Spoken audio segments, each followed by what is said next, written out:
Hello, everyone, and welcome to another live show from Just in Time World Building. With me today is Chalkie, the author of Murdoch's Web, which is available on Amazon. There will be a link in the description of the live stream. That one, yes, which is a great book that I was part of reading and reviewing on Critique Circle. And it involves a giant spider protagonist.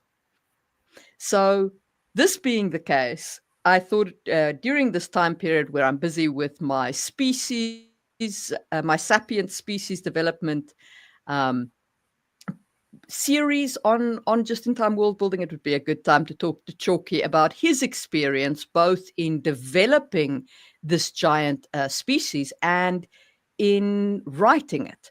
So, Chalkie, kick us off with why a spider? Why a spider? Well, I think with any character or figure, you have to have an initial inspiration, a light bulb moment. And with me, it was, are spiders afraid of humans? Because obviously most humans, even people who aren't frightened of spiders, aren't always 100% comfortable with them, even when they're about, 10,000th of your own size. So it's nothing to do with being threatened by them. So that's a good one. It's also a challenge of making something that's someone's worst nightmare. And I do wonder if I should have made him slightly more fluffy and less spidery. I might have sold more books, but the challenge was good. So once you start from that, then I start by just writing. So I wrote a scene with Murdoch, who's an asteroid miner, coming across a human, and then from there you have to I backtrack, and how does Murdoch think? How do I make the spider? And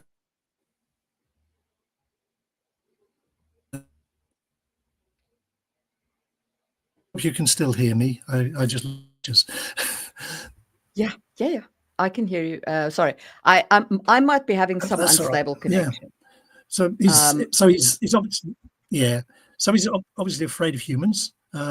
So the main way I showed that is by focusing on the differences. So we are brought up and we have monsters under the bed, and they're big and black with long hairy legs, that sort of thing. So Murdoch was brought up, and underneath his web there were these awful humans with acres of flabby move around all over the place, and a mouthful of white fangs, which obviously spiders don't have. So the fact that humans are much smaller than him, I made him 3 meters, which is, without being too specific, that's bigger than the humans. And coming from a low gravity planet, that's quite reasonable. He comes from Titan, and his race lives out there, and he and others travel amongst the asteroids and mine them. So that was the nucleus, the first part of the story, really. Now, when you started writing that first scene, the reader didn't know that Murdoch was a spider. Like it didn't come across as very spidery. No. And take us through the decision to change that and how you changed it. So, I was mindful that I didn't want to put people off straight away. But you start by removing all the human things. So he doesn't reach a hand out to press a switch. He reaches out a foreleg and clicks a switch with a claw. That immediately tells the reader that he's an alien and non-human. And he sees something in the cabin, and he turns an eye stalk to look in another direction. That gives you another image. So first of all, just saying he's an alien without necessarily saying he's a spider. And I think just going through that, his gestures, he can't vocalize quite the same way we do. So when they laugh, I have them clack their mandibles. And by using something like that, after a while, I don't have to just say he clacked his mandibles, and the reader will know by then that that's him expressing humor. And the other thing is then his bristles, they're mobile, so he would use head bristles, back bristles, and leg bristles to express different emotions, raising them, flickering them, that sort of thing. And eventually you get long hairy legs, mandibles, big fangs. People will start to get the impression of what he is. Then the setup in the spaceship, he doesn't have a seat, he has a web seat. So web gives you immediate, he weaves a little web sac to insert his abdomen into to make a seat. And that, again, that's without saying that here's a spider and this is his web he's just weaving. You're still trying to see it through his eyes rather than be too expositional, I suppose, rather than saying it too explicitly. I can't remember, actually. Sorry. Yeah. Sorry? Yeah, I was just saying, I can't remember actually the scene where he... Yeah. I can't remember actually the exact scene where I eggs and an abdomen and was a spider, but it would have been quite early on. Yeah. I also don't call them spiders. I call them arachnids, which is slightly less emotional. Slightly. I will say that I think that it's really important that you must let the reader know early on that it is an alien they're dealing with. Because readers, unless told otherwise, readers will assume they're dealing with a human, right? Yeah. And the problem is that if you don't do that, like nice and early, if you don't put in those eye stalks, looking back nice and early and so on, then you get to the point where you're explaining to the reader, he puts his abdomen into a web seat and they're like, what? Humans don't have abdomens. What are you talking about? You lied to me. Exactly. Yeah. So in the first iterations of short stories, I did run into that with critics, and you're right. You got to, from the first thing, I have him hanging in space, and then he reels himself in along a line, and he reaches a forearm across in the claw, and you don't have to describe him straight away. That's what I was saying. But you do have to make it very clear that he's not a human, especially because the character at the end of the day is going to be quite human, because we're writing for human readers. To write a truly alien character, I'm not sure if I could, but I'm not sure it would land very well either, because you would have things completely going wrong. He's got to have emotions that we can relate to. Otherwise, there's not a lot of point in the story in the first place for a human reader, I think. Yeah. I mean, whatever you are, whatever creature you are using as your protagonist, ultimately your reader is a current day human being. Exactly. Yeah. So take us through a little, like a little bit of like the developmental process. So you decided you have the spider, he's going to be afraid of humans. How did you build out his world, his culture, and that kind of aspect? Well, the initial germ of the story was him as an asteroid miner. So I then went backwards, really. In that case, where did he come from? Why are there spiders out there mining asteroids? So that helped me build a historical backstory of humans having colonized the outer planets, deciding they needed some workers and genetically engineering this race of spiders. And he's also got to be fairly long to be realistic. I remember I saw the TV series first, The Expanse, and that's you don't travel from planet to planet in a couple of days. These things take years, which means in order for him to mine asteroids and travel around the asteroid belt for any length of time, he's actually going to have to live for centuries. So he has a different thing.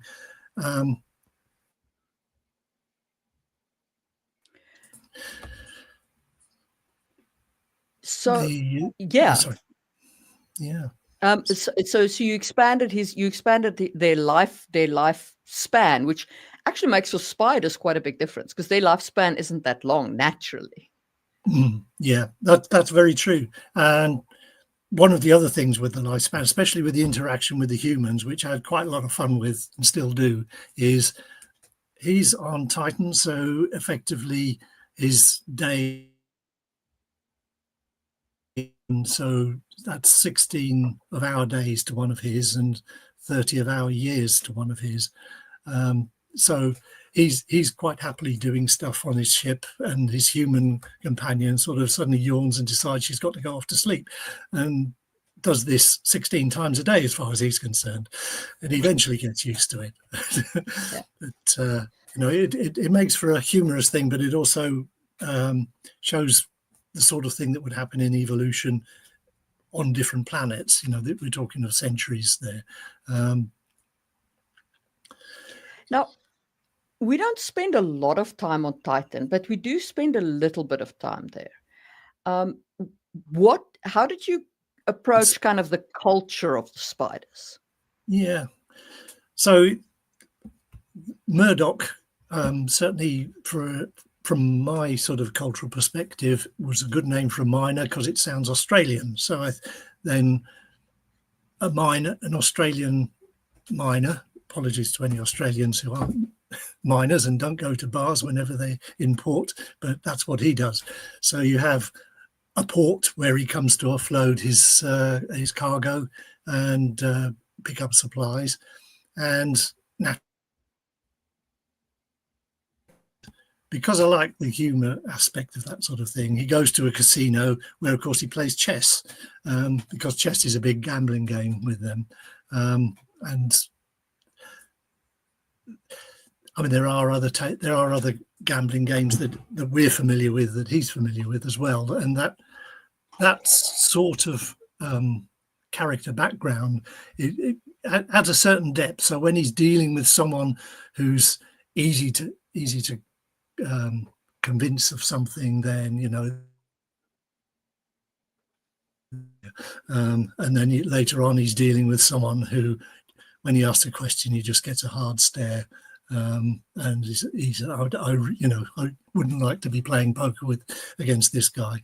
And it adds to the sort of the flavour of how it would be, whether it was human or spider, coming and going in a port and having time off.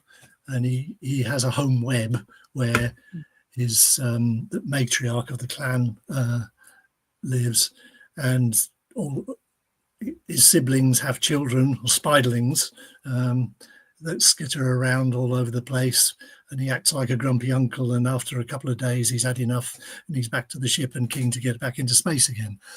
And then I had his mother complaining that he's never going to meet a nice girl like that. And being a spider, he didn't want to meet too nice a girl because she might bite his head off, literally, because that's what you do when you get married. Spiders do have, yes. Yeah.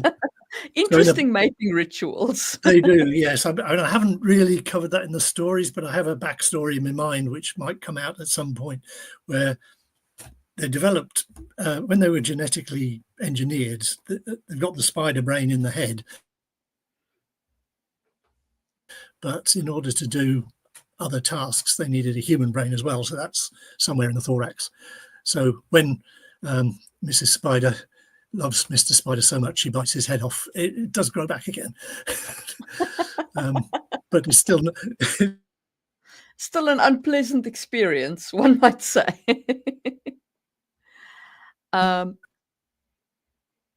So I am not. Yeah. So Talking of spiderlings, you developed So a yeah, language a language that they're born with, right? The spiderlings. yeah, So that's right. The sign language. Yeah, yeah, so take us through yeah. how that came about and sort of what purpose that language fulfills for your spiders. So as it comes on later, they have engineered in them a tympanic membrane, so ears and voice, which a normal spider wouldn't have. But this takes a couple of years to harden. They're born with a sign language, which is, so they've got 8 legs and 2 mouth palps, and they wiggle them around. So that comes in very useful in the story, where the human needs to communicate with the spider, without the benefit of some sort of translation. So she holds her hands out, and those are the mouth palps, and those are the legs. So if that's a question, that's yes, that's no, and then different. It doesn't show up very well on the screen. Mm. I think it shows up pretty good. Yeah. Are you there? Or in some cases, I guess, a phrase. She learns more of this from journeys that he makes. He watches spider historical epic films with. He has a great hero on one of these films, Granach Ironclaw, and he likes to emulate Granach's epic voyages and battles and that sort of thing. Sometimes he wishes he hadn't tried to be so brave, but most of his instinct, which is mentioned a couple of times, which is another spidery thing, is just something goes really badly wrong. Instincts to climb onto the ceiling and curl up in a ball in a corner, which is not what his hero does. So, but the language, the language is useful communicating with juvenile spiderlings who haven't yet got audio communication, and because it's something that's instinctual that they're born with. It means that when he meets spiderlings who were born off planet, completely out of his circle, really, in at least a reasonably basic manner, and it's useful between the human. It shows the human learning his language very well. She did try. She's meant to be a scientist, so she did try to learn his audio language, but it's most of the sounds for something like that are far too high pitched, so she sticks to the sign language. Which the thing is, a finger only has 2 extra joints, whereas if you look at a spider, it has a lot more. So their sign language would be much more expressive than we could ever be. Yeah, with our sign language. In that language, but enough to get by. Yeah, I mean, you can communicate with very minimal language as long as you have somebody listening on the other end. That's right. It's like my French. You go a long way with about 12 words. Yeah, as long as they're the right 12 words. Exactly. Yes. We say in Finnish, all you really need to know is noni and the various ways to pronounce it. Noni? Noni. And, mostly it'll sort you out. So, you built your spider. Now you decided it's going to be like a post. It was previously engineered. So that implies that there's been a lot of history that has happened. This is a far future tale, right? Yes. How did you go about filling in that kind of? I mean, I know it's a fairly light touch history, but like, what took you to the decision to have Terra, which was a human planet that was destroyed, and that kind of? Yeah, I mean, one of the first parts that I wrote before a lot of this was developed was him coming across a drifting hulk, a spaceship, and then became the one called the Annihilator, which is always a good name for a warship. And it's Hulk from the ancient wars between the humans, long before and his people established on the other moons as well. So that was war is quite a good way of giving, I feel, a sort of a depth of history, because you can have this ship that's been drifting for thousands of years or hundreds of years, however long. That then, that gives that depth of history. I still had to have the humans spreading out from Earth, and then a reason why when he meets humans they're spreading out from Earth again, and that's because, as seems to happen with humans quite a lot, you build two large successful nations and the first thing they do is go to war with each other, and in this case they were clever enough to develop antimatter bombs, which is about the only way you could destroy a planet. I've not specified how big Terra Ultima, the planet on the edge of the belt, was. It could have been sort of Ceres size, or maybe a little bit bigger, or even Titan size. If it was blown to pieces, then it would just be a pile of rocks. I'm sure an astronomer would pick holes in that. I'm not too worried about that. Oh, hello, John. Thanks, John. And hello and welcome, and I'm glad you're enjoying it. So, yeah, and if there's questions, guys, in the chat, please ask. So because I'm currently just talking about the things that I enjoyed about the story, and asking the questions. So one of the things that I really appreciated about Murdoch. See, that's the Germanic. Like that's the Germanic language right there, making that G hard, making that CH sound hard. Well, when you step back, he pronounces his name completely differently, because it's it's up at 30 kilohertz, and it's probably something like as far as we're concerned. So you can pronounce it how you like. Yeah.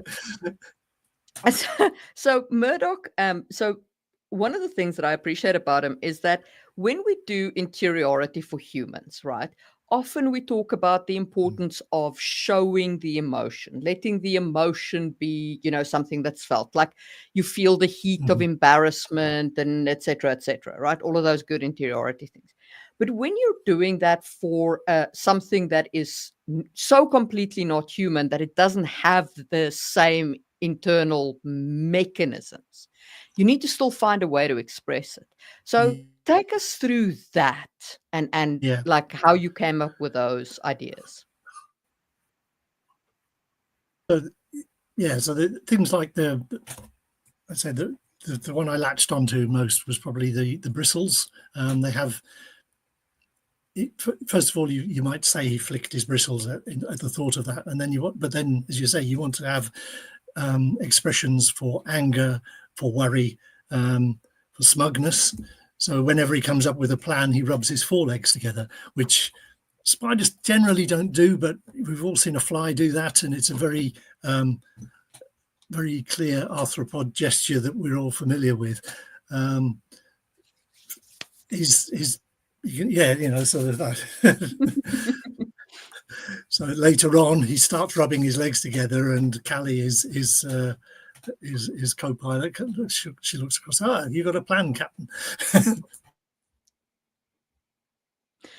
And as I said, he's slightly humanizing it. His head bristles are sort of more immediate in your face. So if his head bristles flick up, then that's going to be something like real surprise or anger.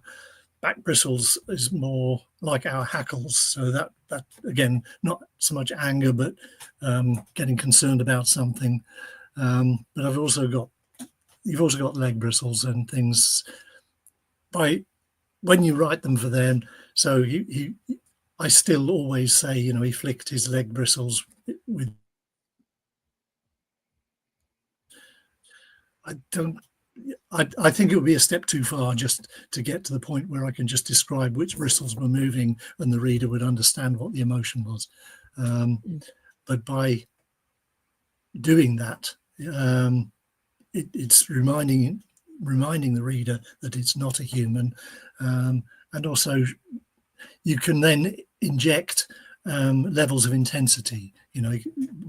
Bristles can ripple, or they can flick, or they can stand up, in the same way as we can with feel less emotion. control. Yeah. And I think that the bristles was where I kind of bought into Murdoch as an alien entity, because when his bristles flicked with anger and so on, I was like, okay, this is not a human. This is not how a human's internal emotions react, and I really appreciated getting the emotion, but in a different way from how I would have gotten it from a human feeling that emotion. So I think that is a very key takeaway for all the world builders out there, to when you're building like really alien races, think about how they feel the emotions you're going to put on the page, how they feel anger, how they feel sadness, what that feels like inside them. So for us, it might be a knot in your throat as you're struggling to talk and so on, but a spider doesn't have that. No, that's right. And well, he's got stomachs, so you can have a cold feeling in his stomachs, and although they don't inhale and exhale in the same way we do, so they don't sigh, they do inhale and exhale through spiracles, the side of the body. Yeah, it's all right. I thought of something, but it's forgotten. So carry on. Yeah, but yeah, it's it's all of these ways. You start thinking of what is the body of this creature actually? How does it function, and how does it translate emotions? Because emotions aren't just things that you feel in a spiritual sense. They have a real impact on your body and on your thought processes and so on. I mean, we've all blushed from embarrassment, I'm sure, and or yeah, the physiological thing. yeah, all the physiological effects of emotions, and it's if you're a writer, you're going to need that, because that is one of the big primary ways in which you show interiority. Yeah, especially in this story, I'm using 2 points of view. So if you're using the human point of view, she's got to be able to, and you can have fun where there's one scene where he goes over to a ship with Callie, and she sees this really hunky guy and gets really, the first man she's actually seen for 2 years or longer, and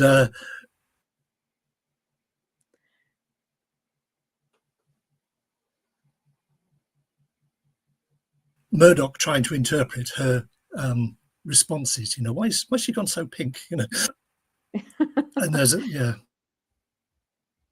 of course he because has she's no learning idea. to interpret his.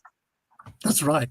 And she's learning to interpret his expressions, and he's thinking, well, I promised to take her to a bar. I better not have too many beers because he has less control over his bristles when he's had a few beers,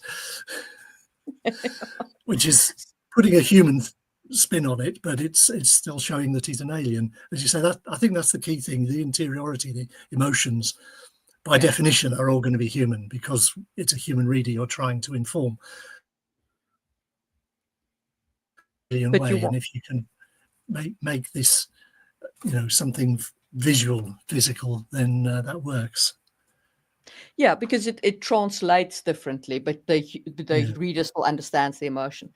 So John's asked a question. He says, what is their diet, being giant, other giant insects, small mammals, omnivorous and carnivorous, which reminded me of a great scene where they're actually feeding little spiderlings, and it's oh yes, it's quite a thing. So walk us through their diet and the complexities of it and so on. Yeah. So the diet, being spacefarers, their diet is processed algae, basically, with flavorings. But I do make a point several times of his favorite flavorings being moth. So there are any number of other arthropods on Titan. I haven't put mammals there. There's probably no reason why they couldn't be, except that in the early days of terraforming the planet, the arthropods are going to do better than mammals, which have more specialized requirements. So he's almost, although he's actually technically herbivorous most of the time, he's actually a carnivore. Given the choice, he'd have a fresh moth any day. Titan has quite low gravity, so that's why he's so big, and that'll be, that's why the moths are so big there as well. The scene that you referred to of they're bringing up some spiderlings, little ones, and thinking they're in the same way spiders do, by sinking their pincer jaws into it and sucking out the fluids. So that's how the parents feed the spiderlings, is by allowing them to sink their jaws into a joint, a leg joint, and suck out a bit of liquid. At which point, I think one of them referred to them as vampire brats, and yeah. That scene was actually great because a good point that Chalkie, the humans, shouldn't be around until the spiderlings are better trained. Yes. Sorry. And it yeah, exactly. Like, but that whole scene, like, it brought home their very alien nature. This. So you've been, and it came quite late in the book. So you've been with Murdoch. Murdoch. You're attached to him as a character, and then you have this moment where you're like, oh right, he's actually a giant spider. Yeah. And he's feeding the young the same way the mother does, which is understand, but it's quite alien.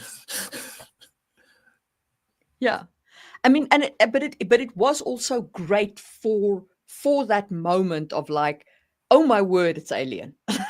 Yes. Oh my, which I appreciated. From a world building perspective, it is nice sometimes to remind the reader strongly that despite the connecting with the characters and so on, they are still an alien. It's an alien creature that you're following. Yeah, it's good. It's good to have a few mechanisms up your sleeve that you can drop in at regular intervals to show that he's being a spider. Obviously, the webs and silk that they spin is something.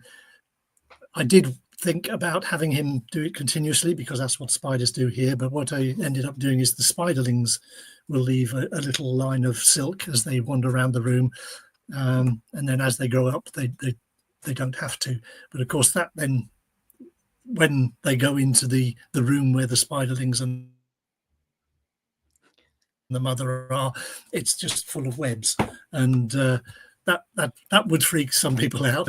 Having the human sort of standing by the door, looking around and with big eyes, and then they decide that she should probably leave, and she says, "Yeah, right, bye," and the door slams shut. And yeah. I try to interpret it slightly different through their eyes, but yeah. I think my reaction to that scene when I read it was like, yeah, I'm with Callie. Yes. I'm out of here. So yeah, I think most people were, because these little spiderlings are probably quite big compared to an earth spider, but they're only about a few inches across. We're apparently sparking some ideas for a dwarf ant hybrid, which I highly approve of. More insects in fantasy. John's got another question about, do their webs and silk go into their construction or clothing? That's an interesting question. Yes, they do. The spiders don't have clothing as such. They have the web seats that they sit in, and they spin them themselves from the silk, and not so much in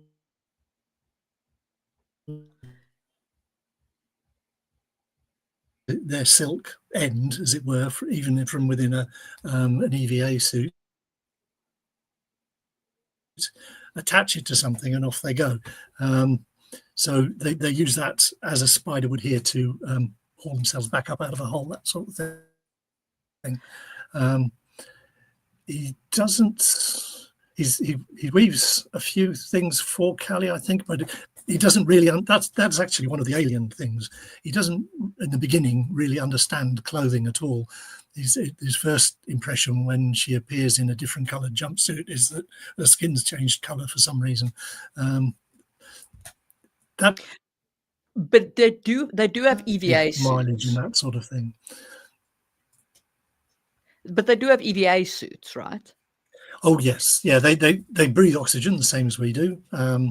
So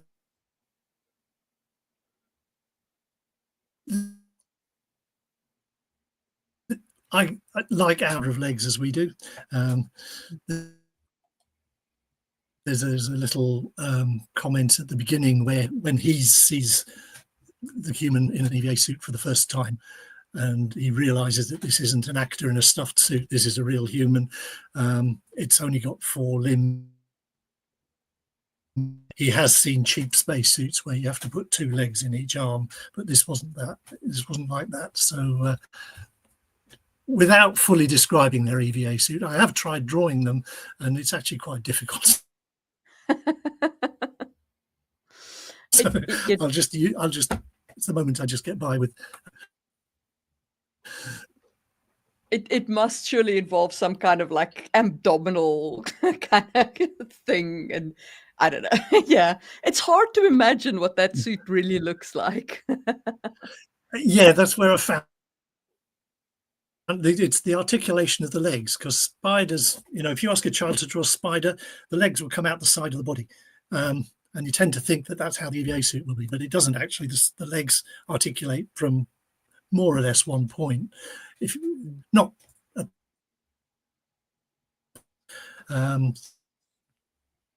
Sort of like that. So not, but they've got so many joints in their legs that's not going to be a problem. Yeah. So the legs would be very kind of from there, I guess, and then it's really tricky. Yes. So and then when we finally get to our to beyond the asteroid belt, we encounter the kind of moon versus Earth. And I guess my question is, like, why did you split them like that? Why did you create the moon Earth cultures as 2 separate nations, basically? One of the themes I have on that is in the story is that although the spider cultures have their differences and they have their different nations, they're basically peaceful, friendly sort of people, whereas humans are not. Humans are always warlike. So the ancient history was humans spread out. They created these 2 nations, and then they had a war. So now humans are spreading out again. They've colonized the moon. People on the moon decide they want to be independent. So that was where that came from, really, that emphasizing more the warlike nature of humans against the nature of the spiders. Later on, I do come across, where spiders have been separated. I've been writing, they don't shoot at each other, but they don't always get on too well.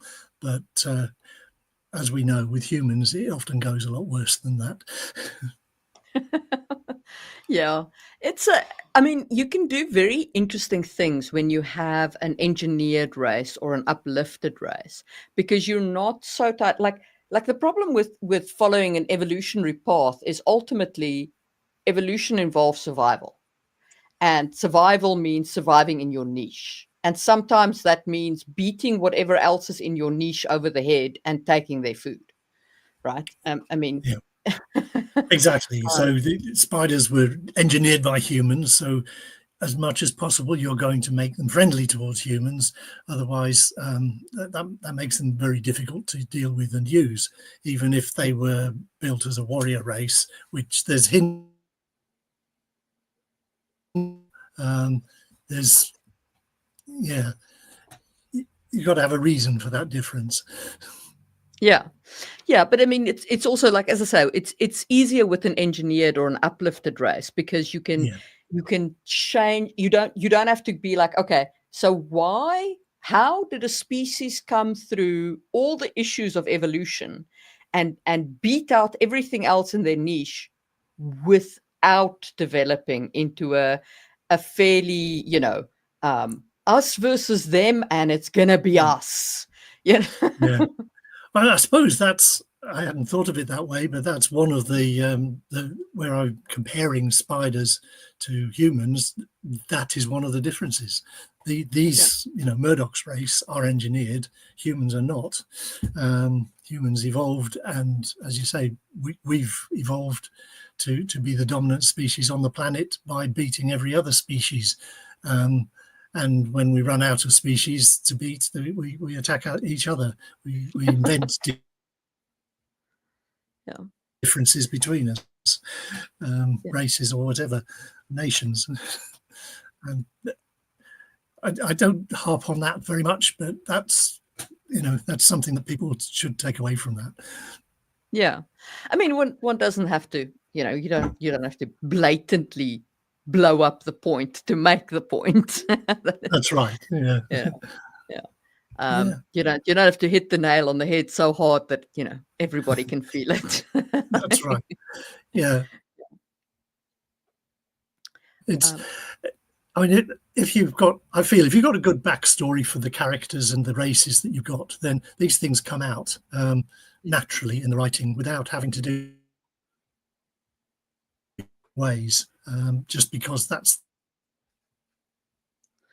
the way you write the story. So, yeah. I always feel like a theme is better done subtly. A little bit of subtlety goes a long way when it comes to your writing your theme. Yeah.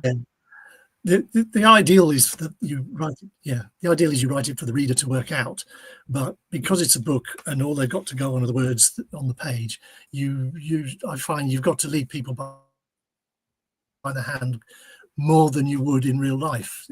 Talking to somebody, you could hint at things in a conversation and allude to things, and it would work. But in a book, I think you've got to actually say it. If you don't say it, then nobody else does. And if the reader can work it out from what you've said, that's fine. But that's one of my problems with writing, as you know from having critiqued it, is I don't always tell people what the character is thinking because I know. So it's obvious. But no, you've actually got to say these things. Got to put the words on the page. So John's asked another interesting question. Have the spiders never been to war? Do they ever develop weapons and armor? So I know that they do actually develop weapons and armor. Yes, there's allusions in the past in the historical films of medieval warfare type scenarios. It's just there was one scene just as sort of as a way of getting alienness into it. It's in the second book where Murdoch says, "You go on ahead. I'll be behind you, and I'll go back to the base, and I'll be behind you with the cavalry." And he thinks, well, it's a long time since people have ridden beetles into battle, but the metaphor survives the translation was the punchline. But the idea was they were bred to be used or to serve humans, and there's a whole set of scenes when Murdoch, which is one of the surviving human enclaves in the belt, and he comes across a whole hangar full of 1,000 spaceships, fighter craft that can only be flown by arachnids. So that's a bit of a worry, that where do these arachnids come from? And the idea is that these ships were built a long time ago, when there were a lot of arachnids living on Xanadu for the war with Earth. And that time has passed, but they haven't got rid of the ships. They're still there, and they actually restart the breeding program, which is a little element towards the end of the first story, where people get very upset that, and rightly so, but the Xanaduans don't understand why people would get upset about breeding babies and teaching them how to fly fighter craft and attack people. But yeah.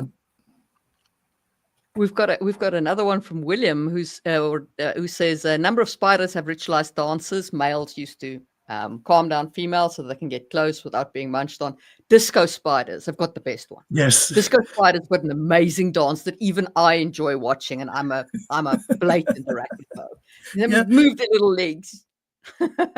Anyway, so he says, would that be part of their language? And I guess like it does tie into the sign language a little bit. It does a bit. There is a mention of dancing, as you might expect.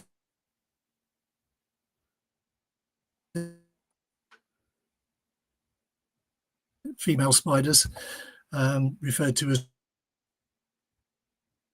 long-legged beauties who dance and cast their eyes around the room, looking to see if anyone's interested.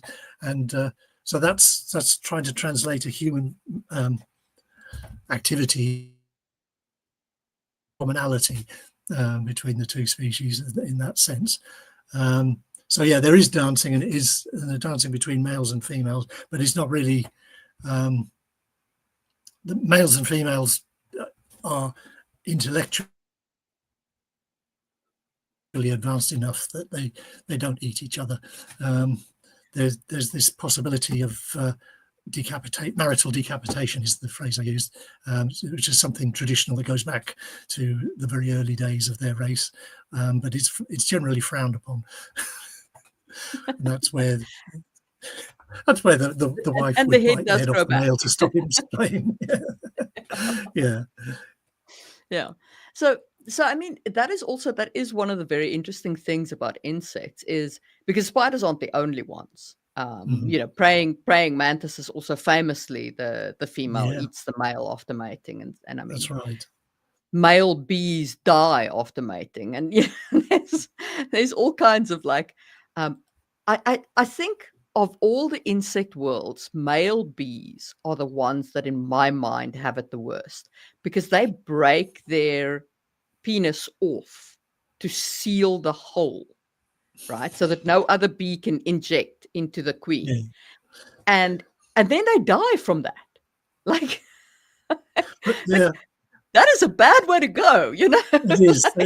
A lot of animals, once they get to the adult stage, they are just little machines, really.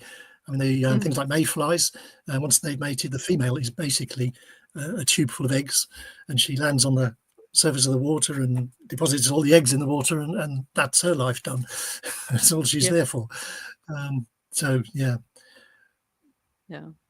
Insects have a very focused view. Well, this is where I'm trying to show that because they've got this human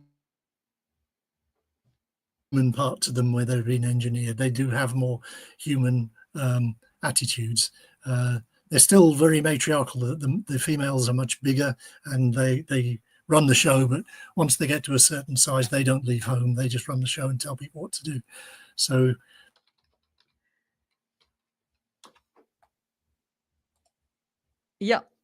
his clan matriarch is just called Mother, and that's all anybody ever calls her. So I'm going to put a link to Murdoch's web in the chat. There will also be one in the description of the live stream, and I'll pin a comment as well to people watching afterwards. Is there like any part of the spider development process that you would like to close out with? Ooh. So I think we've covered most of the interesting bits, as you say. The one of just finishing off what we were talking about, males and females. One of the reasons I've shown that the spiderlings are fed by male and female, so that is a very purely practical reason why the female doesn't want to kill the male in a marriage, because he provides 50% of the food just by letting the spiderlings bite him and suck out his bodily fluids until he can go out and catch a moth and rehydrate, as it were. And I think, Yeah. Yeah. Well, it has been a real pleasure to have you on, Chalkie, and to talk about your spiders and to talk about your world. Thank you. Everybody, go out there and buy Murdoch's Web. I really enjoyed it. I recommend it. It was a fun read and a fun world, despite the spiders. And I say that as an arachnophobe. So, you know. And Thank you. That means. Yeah, it was a pleasure to have you. And for everybody else, I will be on with Four Corners of the Page tomorrow. And then we've got another interview with Adrian Tchaikovsky coming up later in August. So I shall try and catch that. Subscribe and do all those things. And I will. And I hope you guys have a great weekend. Yep. And